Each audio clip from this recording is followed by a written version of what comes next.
Can the police unlock your phone using your Face ID without your permission?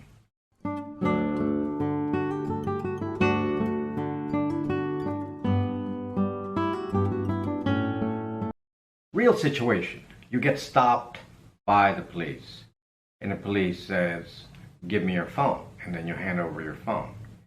And they ask you for the password to the phone, and we all know, or many of us already know, that you don't have to give a password to your phone. So if you do not give a password, they can't open the device.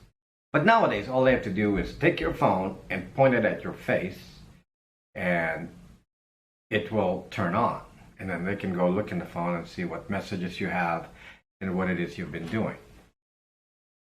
The right to not have to give your password is part of the Fifth Amendment, which means that you have a right not to incriminate yourself, self-incrimination, by being a witness to yourself. And a password comes from your mind, and therefore the logic is that if it comes from your mind, that you can be self-incriminating.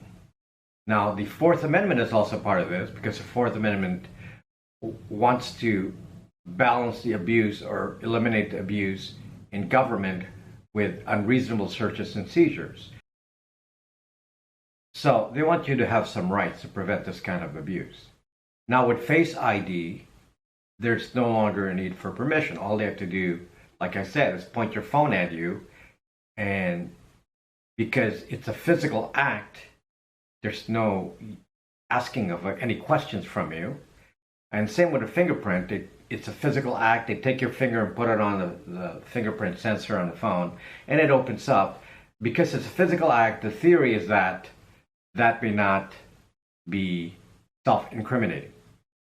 Well, fortunately, a new ruling just this week from the federal court in Northern California determined that this is no longer legal.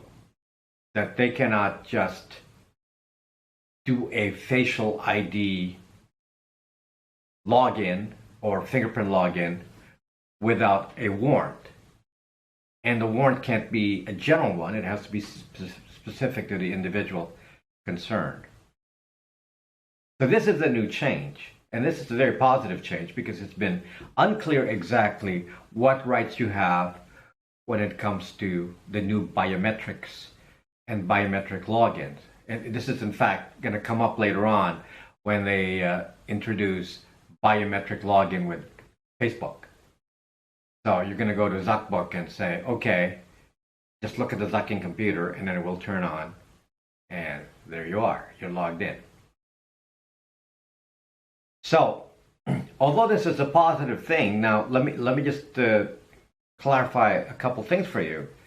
If you are visiting the U.S. from a different country and you're coming through immigration, they will in fact ask you to turn on your phone and allow them to peruse your social media on the phone, so they can judge whether you're an enemy of the U.S. or not fit to enter the country. So this has nothing to do with that, because that's not a U.S. citizen in this particular case. And if you're an American citizen and you go visit another country, let me just give you an example here.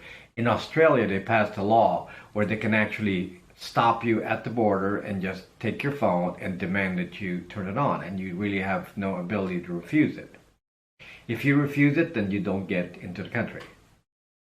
You don't get into Australia. And then New Zealand wants to follow with the same thing. So the different countries, especially those who are members of the Five Eyes, the English-speaking intelligence agencies, or countries with these intelligence agencies, they're big into this, that they want to go into your phone and examine its contents. These are questions that I want to raise, because in modern times we accept the technology. We're so enamored by the technology, and we say, wow, look at the convenience I get from Face ID. Look at the convenience I get for fingerprint logging in, and Microsoft Hello, same thing.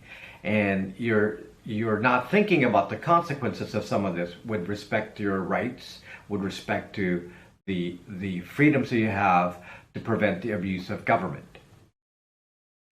Well, I'm a little bit different. You know, I just don't trust anyone. And I don't trust that the abuse of power will not occur. My life experience has been that governments can't abuse power, and they have. So if you're going to be traveling, especially to a different country, I advise that you just delete all the content on your phone, all the social media sites, and all of your data, and store it in the cloud somewhere where you can access it at a later time with your own password. They don't need to know where you belong in social media or in a cloud-based storage. They don't need to know that. And don't store the passwords on your device.